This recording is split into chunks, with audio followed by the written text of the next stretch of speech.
and what's true and what's not true, and who has the power to have us learn about facts and have facts have us not come to facts. Who has the power to frame our understanding of the world?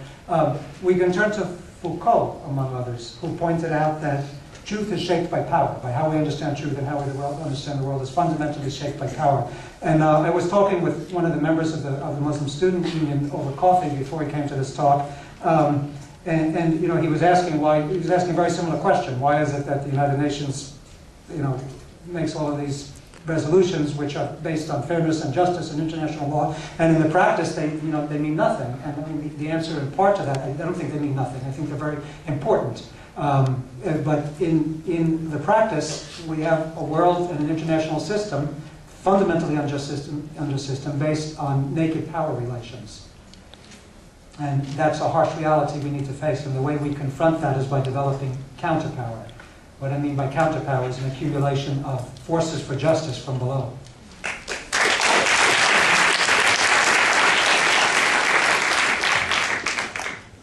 You seem to have developed a very complex and I have to say quite convoluted theory to explain why Israel, you know, closes the Palestinians into the territories in the Gaza Strip. But there is a much simpler explanation, and I was really curious that you never mentioned the suicide bombers, the car bombs that the Palestinians were launching against Israel. This is the reason why Israel closed the occupied territories.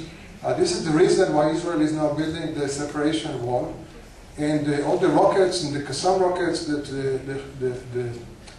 the Palestinians from the Gaza, the Hamas, were launching against the peaceful Israeli citizens. So it was very curious that you never mentioned any of this. So I have two questions to you.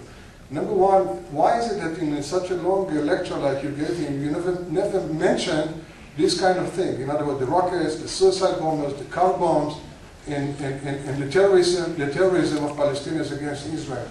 And the second question, do you think this is a legitimate way to fight against Israel? Well, working backwards, it's not just that I don't think that that's necessarily a legitimate way to fight against Israel, but the vast majority of Palestinians have spoken out and said that's not a legitimate way to fight against Israel.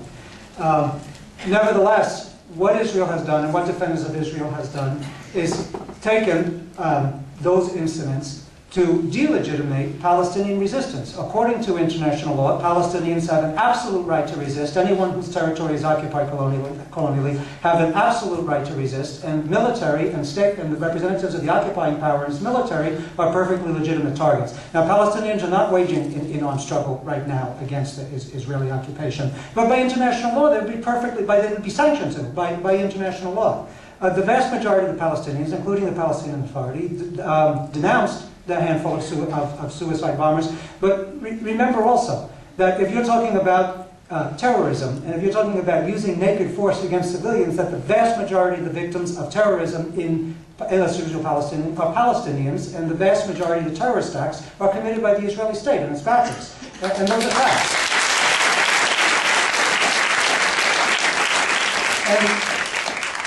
And in the time that there was, before the ceasefire was broken by Israel, which was then followed by the massacre in Gaza, there were 27 Israeli victims, and there were hundreds of Palestinian victims. And that's not to justify when any single civilian is targeted anywhere in the world, we can denounce that. But that needs to be put in proper context and not used actually to construct an ideological argument in defense of Israeli colonialism and apartheid.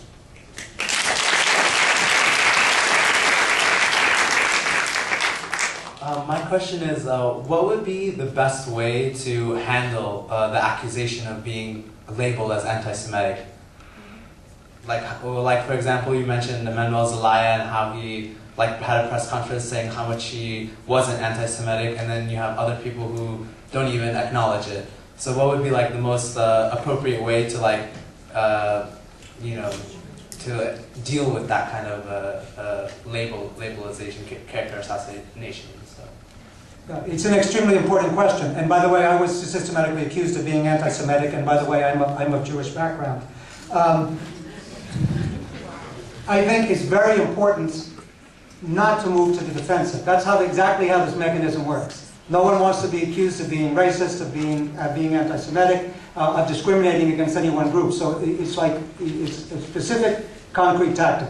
You accuse someone of being anti-Semitic, and you've now changed the subject, you've now shifted the agenda, and if you fall into the trap if you respond to that. So it's, imagine if you criticize anything going on in Iran right now, and someone says, well, you're anti-Muslim.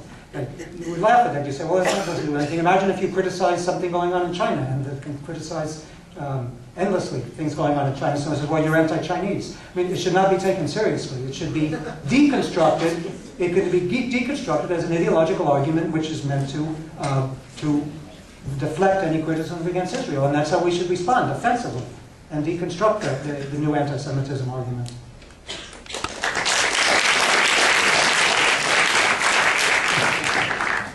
Yes, Professor. Getting back to your questions of academic freedom and freedom of speech, I'd like to ask you a hypothetical question. If you were to give advice to the university administration on how to handle these things, if, for example, that the university has a responsibility or has an interest in producing decent citizens who have a sane worldview, who can question, who are intelligent, educated graduates. That's their interest. And if it had, for example, allowed the heckler's veto to prevail on campus, but just as long as it was an Israeli speaker that was speaking, it would be okay. You wouldn't allow every professor to be heckled down for freedom of speech reasons.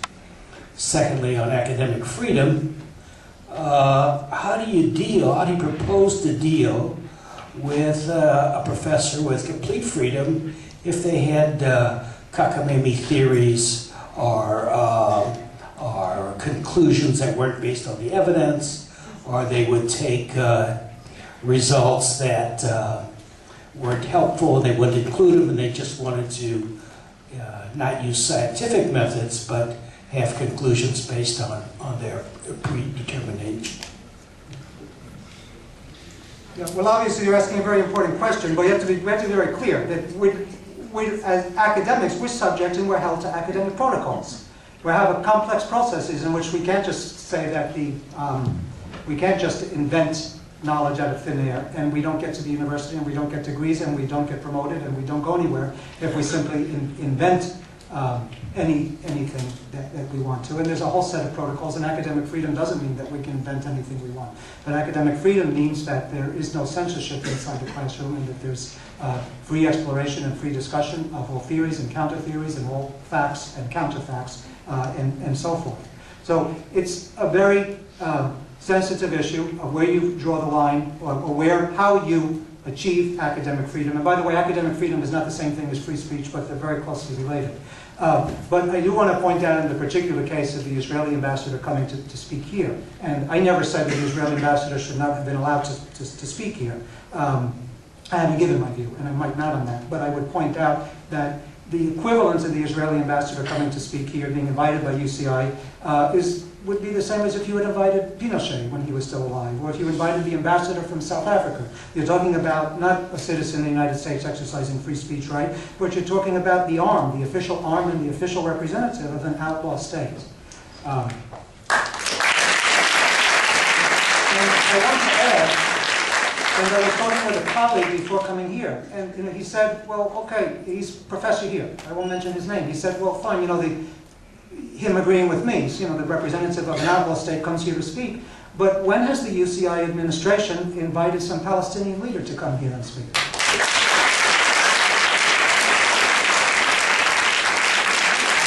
So the defenders of Israel say we want balance, but there's total imbalance and total domination and imbalance in favor of Israel and in favor of the Zionist logic.